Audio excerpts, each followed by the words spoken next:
आज बहुत ही एक ऐतिहासिक और सुंदर दिवस है, world toilet day. 19th of November in 2001, the day was established first time in Singapore, and it is 25th year of this campaign. So first of all, I would welcome हमारे केंद्रीय जल शक्ति मंत्री श्री C.R. पाटिल जी, श्री अशोक के मीणा जी, सचिव पेयजल एवं स्वच्छता विभाग, जल शक्ति मंत्रालय, Mr. David Maluba, Deputy Minister of Water and Sanitation, South Africa.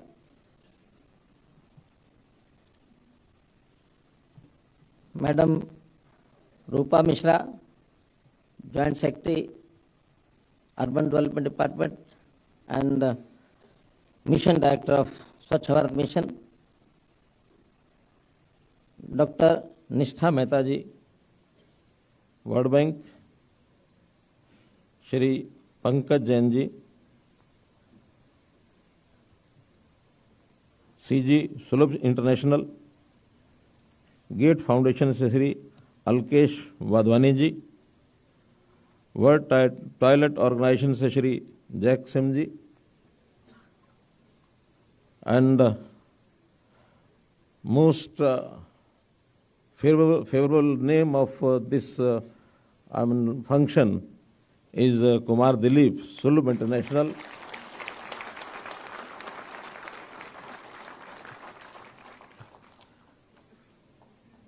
Ambassadors of Bhutan and Sri Lanka who are sitting front side, welcome you also. Representative of various nations, participants online from all the states of the country, सभी हमारे सज्जन वृंद, media के मित्रों, जैसा मैंने बताया कि आज का ये अवसर एक ऐसा अवसर है जब दुनिया के एक बहुत बड़ी चिंता का विषय उस पर विचार कर रहे हैं। हम देखते हैं कि now globe is a village, और पूरा ग्लोबल एटमॉस्फेयर में सबसे ज़्यादा कोई चिंता है तो एनवायरनमेंट की बहुत चिंता हो रही है। Day by day we are worried about global warming, environment, water scarcity, sanitation and all that. उस प्रकार से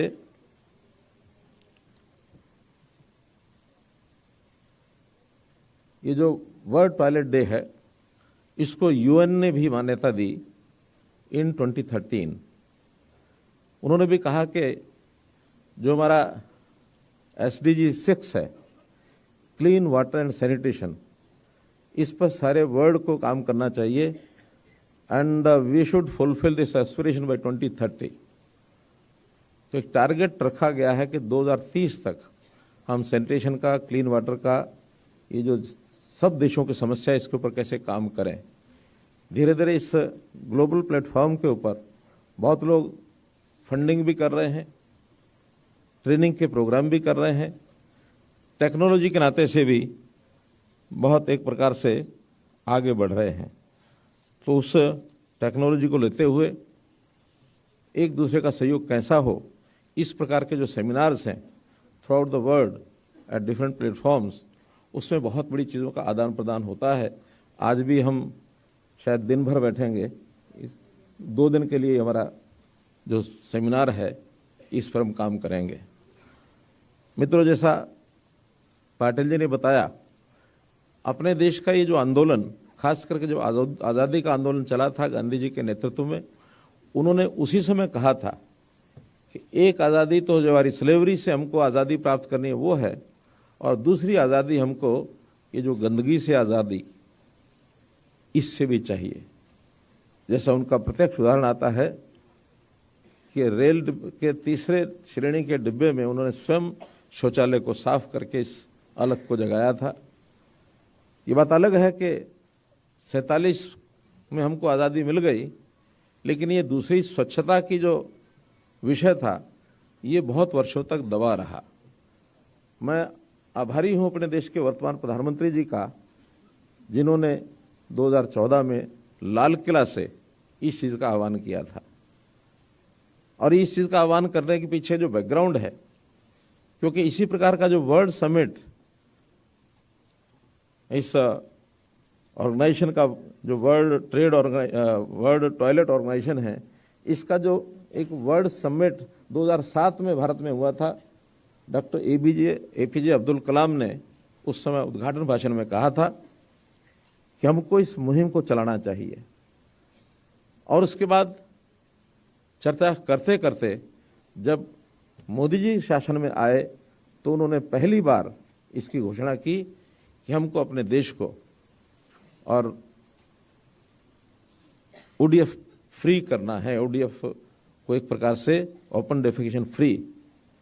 क्योंकि उस समय की स्थिति ये थी कि देश के 120 करोड़ लोग ये ओपन डेफिकेशन में जाते थे, जिसमें से 50% अकेले भारत में थे, 60 करोड़।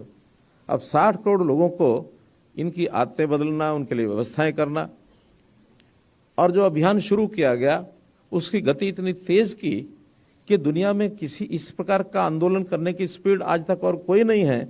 मात्र 5 साल में हमने 2019 में सारे देश को ओडीएफ डिक्लेयर कर दिया था। 5 साल में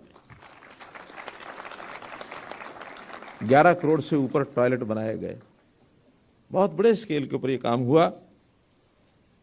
तो मित्रों, ये काम जरूरी क्यों है? हमको मालूम है कि किसी भी देश को, विकसित देश के लिए जो महत्वपूर्ण चीज़ें होती हैं उसमें एक चीज़ एनवायरनमेंट फ्री, यानी एनवायरमेंटल जो हमारा बूस्ट है उसको देने के लिए पोल्यूशन फ्री, ये करना बहुत ज़रूरी होता है। उस पर ध्यान देने के लिए सब देश आगे आए। 2015 में एक समिट हुआ जिसके अंदर अपने देश में carbon dioxide free net zero अपने दुनिया को बनाना है, तो हर देश ने एनडीसी अपने लागू किए। भारतवर्ष ने भी स्वीकार किया हम 2070 तक नेट जीरो हो जाएंगे। अब नेट जीरो के कई पहलू हैं, उसमें कार्बन डाइऑक्साइड एक है, पोल्यूशन दूसरा है, और इस प्रकार का जो सैनिटेशन का विषय है ये भी अपने आप में उसके अंदर आता है। उसके अंदर भाग लेते हुए हमने हर एक विभाग में काम करने शुरू किया, और इस सैनिटेशन में भी दोनों विभागों ने, department of water resources and urban development, अपने अपने एरिया के अंदर काम करना शुरू किया है। शहरी भाग अर्बन डेवलपमेंट का वो हमारे जिम्मे आया, और ग्रामीण क्षेत्र जैसा CR पाटिल जी ने कहा, तो इन्हें लाइटर वेन सोलब इंटरनेशनल को आपने कहा है कि आप शहरों के साथ साथ थोड़ा गांव का भी ध्यान रखें। अगर सुलभ शौचालय वाले मान जाते तो ठीक है, और नहीं तो बनवाने का दूसरा तरीका हमारे पास है कि जितने गांव हैं उनको शहरीकरण कर देंगे, अपने आप कर लेंगे।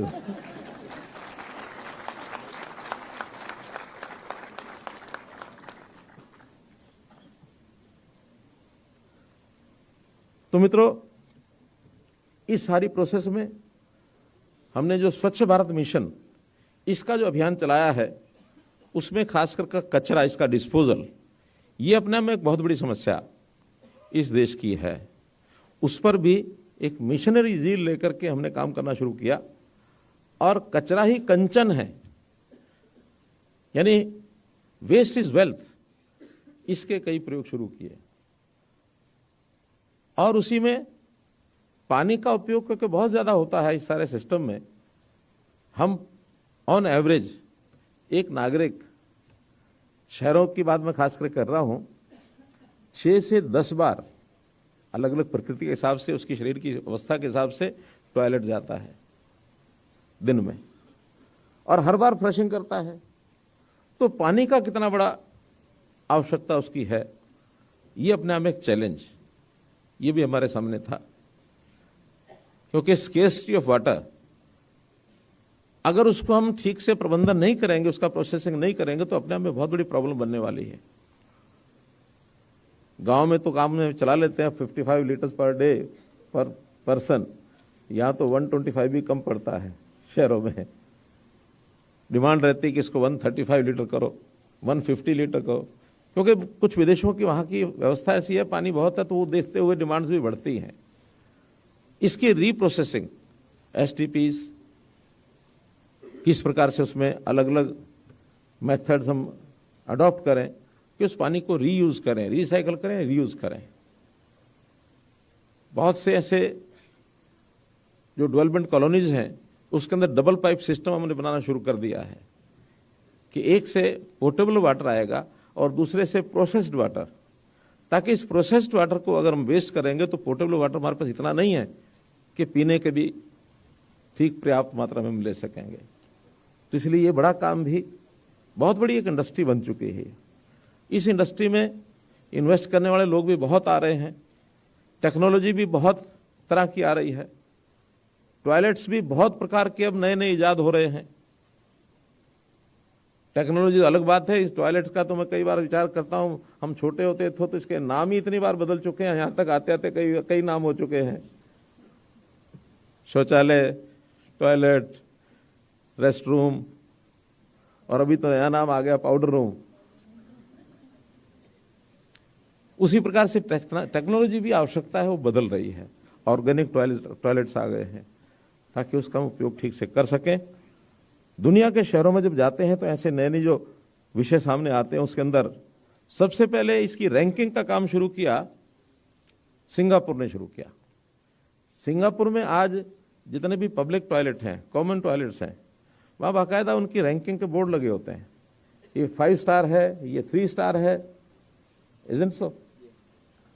तो वहाँ उसमें पता लग जाता है कि इस टॉयलेट का उपयोग करने के बाद हमको क्या क्या सुविधा अंदर मिलेंगी। अंदर पेपर है कि नहीं है, अंदर ड्रायर है कि नहीं है, अंदर पानी की व्यवस्था कितनी है, स्वच्छता कैसी है, वहाँ ग्रीनरी कैसी है उसके आसपास।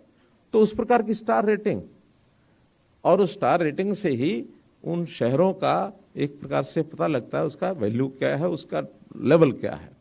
वैसे तो किसी घर में भी अगर जाते हैं ना, बहुत लोग तो ये समझते हैं कि जो ड्राइंग रूम है उसी को देख के लोग प्रसन्न हो जाते हैं, ड्राइंग रूम कैसा था, कितनी खुशबू थी। लेकिन सही मायने में अगर मूल्यांकन करना हो तो उस घर में किचन कैसा है, टॉयलेट कैसा है, ये आप देखेंगे तो उस घर का लेवल पता लगता है आपको।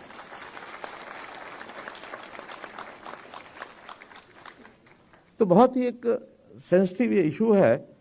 मैं समझता हूं कि इसके ऊपर जितना भी कहा जाए उतना कम है। सुलभ इंटरनेशनल का मैं बहुत आभारी हूं कि इन्होंने इस मुहिम को शुरू किया शहरों में, और खास करके जो सुलभ शौचालय इंटरनेशनल के जो संस्थापक थे बिंदेश्वर पाठक जी, उनका उल्लेख जरूर करना चाहूँगा। हालांकि आज वो हमारे बीच में नहीं रहे, लेकिन क्या सोच के इस मुहिम को उन्होंने शुरू किया होगा। सोच ही अपने आप में बहुत बड़ी थी। हम छोटे होते थे तो दिल्ली में हम सुलभ शौचालय देखते थे, अंदर जाते तो आनंद आता था। बजाय घूमने के आधा घंटा इसके अंदर बैठे रहो, कोई दिक्कत नहीं है, इतना सुंदर होता था। और अच्छी बात यह है कि बिंदेश्वर पाठक जी को पद्म भूषण से सम्मानित भी किया गया, केवल इस एक काम के लिए। उनका इस प्रकार से देश भर में जो सार्वजनिक स्थान है, चाहे रेलवे स्टेशन है, चाहे बस अड्डे हैं, चाहे बाजार हैं, इतनी सार्वजनिक स्थानों के ऊपर जिन्होंने काम किए, तो ये उस जन आंदोलन को खड़ा करने के लिए मैं समझता हूँ एक प्रारंभ, एक बीज उन्होंने डाला जो आज जन आंदोलन बना है। आज भी करने के लिए बहुत कुछ बाकी है। इसमें करने के लिए अभी जैसा बताया कि देश ODF तो हो गया है, लेकिन अब ODF प्लस, वाटर प्लस, इस दिशा में हमको जाना है। तो इसमें चेतना जागृति पैदा करने के लिए केवल सरकारें नहीं कर पाएंगी, इसमें जनता को भागीदार बनाना होगा। सबका साथ, सबका विकास, सबका विश्वास, सबका प्रयास। अगर हम अपने अपने घर में सफाई का ध्यान नहीं रखेंगे तो कौन रखेगा? कोई सरकारी आदमी तो घर के अंदर नहीं आएगा। तो शुरुआत घर में करनी पड़ेगी, और जब घर में करेंगे तो अकेले अपने घर से करने से बात नहीं चलेगी, क्योंकि इन चीज़ों की कोई सीमाएं नहीं हैं। हमारे घर की गंदगी का असर दूसरे के घर में जाएगा, दूसरे घर की गंदगी का असर हमारे घर में आएगा। आबो हवा जो चलती है इसकी कोई सीमा नहीं है। एक दूसरे प्रदेश का, एक दूसरे देशों का भी जो हवा चलती है उसका असर बहुत दूर दूर तक होता है। अब बड़े शहरों के AQI हम देख ले, दिल्ली के देख ले, कई बार आंकड़े आते तो भयावह लगते हैं कि आज AQI 500 से ऊपर है, आज 700 से ऊपर है, और कुछ शहरों का ऐसा समाचार आता है 1000 से ऊपर हो गया। गाइडलाइंस निकालनी पड़ती हैं कि अब कंस्ट्रक्शन बंद कर दो, अब ये बंद करो, अब ग्रैप लग गया, ग्रैप 1, ग्रैप 2, ग्रैप 3। जीवन में असुविधाएं भी बहुत होती हैं, निर्माण के कार्य रुक जाते हैं, लेकिन यदि एक बार अभियान चला करके इस लेवल को ठीक करने के लिए हमने सब अपनी व्यवस्थाएं ठीक कर ली, आदतें ठीक कर ली, संस्कार ठीक कर लिए, तो बहुत जल्दी इन चीज़ों पर हम काबू पा सकेंगे। और यदि ये चीज़ें लिमिट से बाहर हो गई, जैसा आशंका व्यक्त की जा रही है कि वर्ल्ड टेम्परेचर यदि 2 डिग्री ऑन एवरेज ज़्यादा बढ़ गया तो बहुत बड़ा खतरा पैदा हो सकता है मानवता को। उसमें केवल वार्मिंग ही नहीं है, प्रदूषण भी उसमें एक बात का असर करते हैं। तो इस अभियान को बहुत तेज़ी से लगाने के लिए सोशल ऑर्गेनाइजेशंस बहुत लगी हैं, सरकारें भी खूब लगी हैं। जन जागरण करना बहुत ज़रूरी है, और जन जागरण में हर वर्ग का व्यक्ति, हर आयु का व्यक्ति, उसको आगे बढ़ना पड़ेगा। संस्कार जो है ये बचपन में बहुत जल्दी दिए जा सकते हैं, अच्छे दिए जा सकते हैं।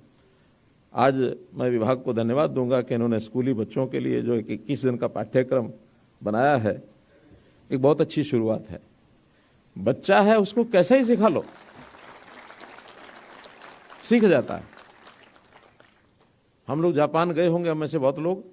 जापान में जो प्राइमरी एजुकेशन है, जो अर्ली एजुकेशन जिसको कहते हैं, वहाँ कोई 3R एजुकेशन से शुरू नहीं करते, वहाँ शुरू करते हैं स्वच्छता से। हर बच्चे को स्टार्टिंग में पहले दिन से ये पाठ सिखाया जाता है कि आप जहाँ जिस कमरे में बैठे हैं, in the room you are sitting for education, clean your desk, clean your floor, clean your wall. दिखना कुछ नहीं चाहिए। अभी एक अच्छा पहलू, अच्छा संस्कार है उनमें बच्चों में डलता, तो सारी उसका ध्यान रखते हैं। हाँ, इसमें कोई उनको मजबूर नहीं किया जाता, उनको फोर्स नहीं किया जाता। अगर फोर्स करेंगे तो जैसे यहाँ होता है, कभी कभी सफाई करा ली बच्चों से तो फिर ह्यूमन राइट कमीशन वाले पहुंच जाते हैं बच्चों के लिए अपने मानवाधिकार। बच्चों को संस्कार देना तो ये कराना ही पड़ेगा। एक बार संस्कारित बच्चा हो गया तो फिर कहीं वो टॉफी का रैपर वो अपनी जेब में डालेगा, वो सड़क पर नहीं फेंकेगा। हर प्रकार की सफाई बचपन में अगर उसको आ गई, उसकी आदत बन गई, संस्कार बन गया, तो बहुत ज़रूरी है। इन चीज़ों पर हम आगे बढ़ें तो मैं समझता हूं कि हम अपने टारगेट को पूरा करेंगे। आज भी जो मुझे बताया गया है कि हिंदुस्तान यूनिलीवर और सुलभ इंटरनेशनल के बीच में कोई समझौता हो गया है, ये करने वाले हैं, अभी हो गया है मिनिस्ट्री का। तो उस समझौते के अंतर्गत जो भी शहरी इकाइयों के इनोवेशन और डिज़ाइन और ट्रेनिंग, इस संबंध में जितने भी नए प्रयोग हैं वो सब किए जाएंगे। इस विषय में बहुत नए स्टार्टअप्स वो भी खड़े हो रहे हैं, क्योंकि एक प्रकार से स्टार्टअप को भी नई टेक्नोलॉजी के आधार पर काम करने का अच्छा अवसर मिलता है, क्योंकि कमर्शियल एक एस्पेक्ट हो गया इसका। जैसे मैंने बताया कि वेल्थ इज यानी वेस्ट इज वेल्थ, उसमें कई तरह की टेक्नोलॉजी, वेस्ट टू एनर्जी इसमें हम आए हैं, वेस्ट टू कंपोस्ट ये बहुत बड़ा प्रावधान चल रहा है, waste to coal, waste to यानी रोड कंस्ट्रक्शन में भी इस वेस्ट का कितना बड़ा उपयोग हो रहा है, बहुत बड़ा उपयोग हो रहा है। तो इस सारे संबंध में जो स्टार्टअप्स हैं उनके साथ भी मिलकर के युवा उद्यमी आगे बढ़ें, तो मैं समझता हूं कि एक और इसमें जो चर्चा की मंत्री जी ने कि इससे स्वास्थ्य की जो हानि होती है इस गंदगी से, उसका एक बहुत बड़ा लाभ ये अपेक्षित है। खास करके ऐसी बस्तियां जहाँ स्वच्छता नहीं है, वहाँ पर तो मृत्यु दर भी ज़्यादा है, बच्चों का जो पालन पोषण है, उनका जो यानी न्यूट्रिशन भी उसमें उनको कम मिलता है, उधर से बीमारी अटैक करती है, तो उनकी एज, उनकी लाइफ वो भी छोटी होती जा रही है। तो उस जगह पर सफाई का विशेष ध्यान करना है। जिन लोगों ने गंदगी कम देखी है उसका उनको इसका आभास नहीं है, लेकिन जिन्होंने प्रत्यक्ष जीवन जिया है ऐसी बस्तियों का, ऐसे प्राचीन काल में जो गांव में कोई व्यवस्थाएं नहीं होती थी, ओपन डेफिकेशन फ्री बाहर जाते ही थे लोग, कितनी कठिनाइयाँ होती थी। खास करके हमारी माँ बेटी बहनों का, उनका सम्मान, उनकी इज्जत, उसकी भी बड़ी चिंता करनी पड़ती थी। शौचालय जो बनाए जा रहे हैं अभी प्रधानमंत्री स्वच्छ भारत मिशन का ये जो हमारा अभियान है, इसमें साउथ के स्टेट्स ने तो शौचालयों का नाम ही रखा है इज्जत घर। यानी शौचालय जो है ये हमारी इज्जत को, हमारे सम्मान को ये बचाएगा। तो इस प्रकार का एक अभियान कि कोई बहुत सामान्य विषय नहीं है, इस विषय को उसी रंग से हमको आगे बढ़ना चाहिए, आगे बनाना चाहिए।